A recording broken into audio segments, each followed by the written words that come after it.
Mapagpalang gabi po sa inyong lahat. Hello, hello! Nandito po uli ang inyong ate Gina, handang magpayo sa simpleng pamamaraan. Ano po, mga kaibigan, ang ating tatalakayin sa araw na to o gabing ito ay ang tungkol sa pagkakaroon ng isang tunay na kaibigan.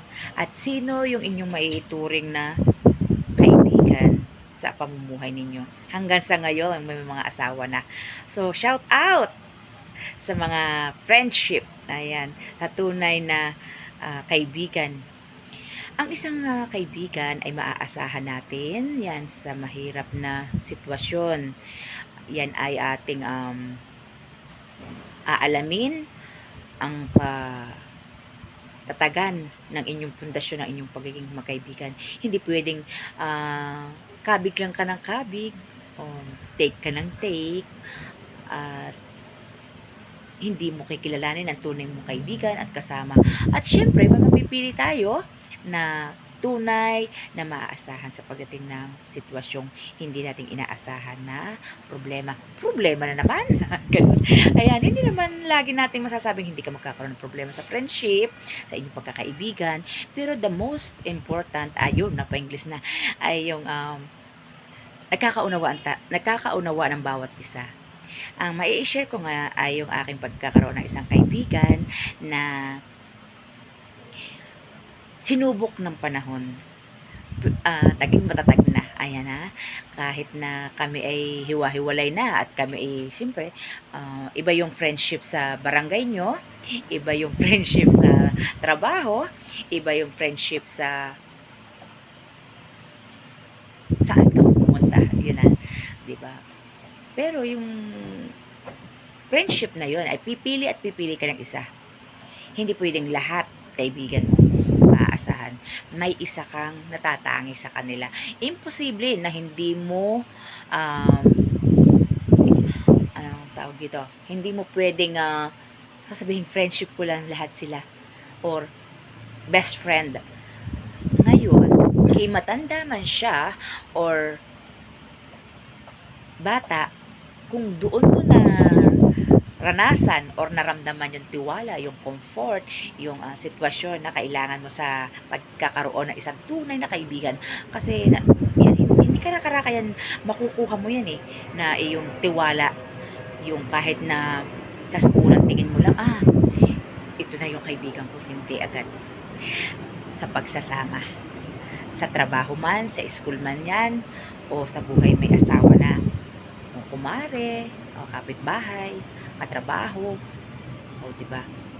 Hindi mo masasabi kung sino yung tunay mong kaibigan hanggat hindi dumarating sa iyo ang masalimuot na buhay.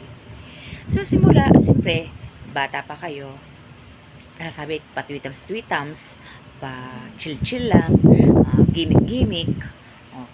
So makikita ninyo habang tumatagal friendship nyo, parang mag-asawa rin yan may compare mo kung lagi sino ang kasama mo, kung sino yung lagi mong doon mo na i-open ang iyong hinaing, talagang sanggang dikit ang tawag doon, so yung closeness na andyan, kay mayaman man, kay mahirap man yan, kay may kapansanan man o wala, at naituring mo siyang kaibigan, doon mo masasabi na ang kaibigan ko at ang best friend kong yan ay nasa kabilang ibayo o katrabaho o kaklase. Minsan nga, hindi mo masasabi kung sino yung magiging kaibigan mo sa pamumuhay mo. Pero ang tandaan ninyo, hindi lahat ng kaibigan ay iisang pananaw. Palaging naandyan lagi ang resolution or diskusyonan or bangayan. Pero huwag naman aabot yung sitwasyon na magkakaibigan na plastikan. Hindi maiwasan din yan, pero maging handa kayo. So, kayo lang ang makakapili.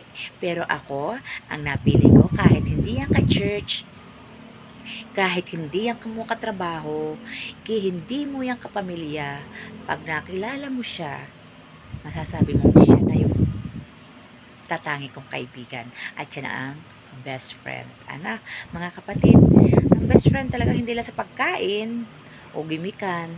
Yan ay kahit na hindi mo siya nakakasama, pag komportable ka nang lagi mo siyang ah,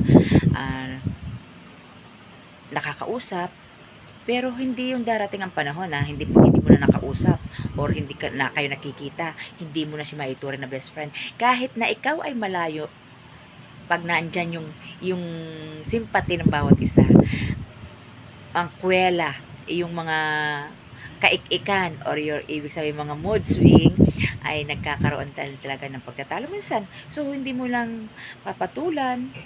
Kung parang rin nga mag-asawa talaga eh. Kung ang isa ay mainit, ang isa ay istiriray. So, isa yung ay mababa yung isa. So, kailangan chill-chill lang.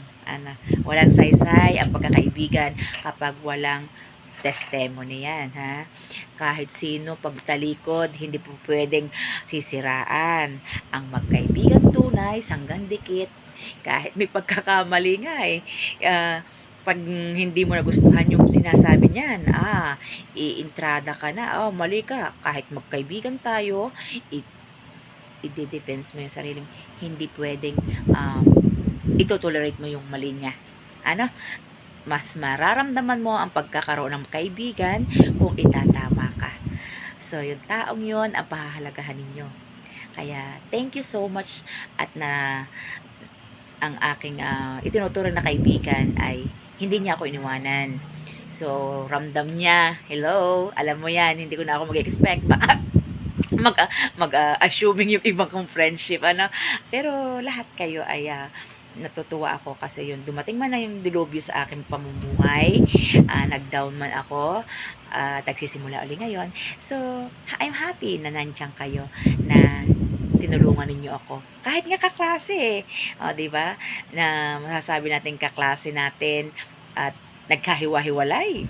Pag nagka chata na o nag-message o nag-add friend na, ay siya, hindi na mabitawan ang oras para magtsikahan. So, hindi lang titigil sa pagchichikahan ang pagkakaibigan sa pagtulong at sa paggabay. Hindi lang pinansyal na sinasabing, pag walang pera, hindi kita kaibigan, hindi kita ka-level, ay siya, lumugar na kayo. Wag naman kayo magpahalata na hindi nyo siya type. Pero sasabihin nyo na kung ano yung nararamdaman nyo. Kasi pag friendship, wala yung tinatago. Sasabihin mo yung mali, sasabihin mo yung maganda. So, ayan, mga kaibigan, ganyan lang ako, kaistariray. Pero, maaasahan naman po ako na magiging tunay nyong kaibigan. Kaya, muli at muli, paikot-ikot lang sa ating friendship, pero ang friendship, kailangan may paggalang yan. Hindi pwedeng mawawala yan. May isa bababa, may isang tataas.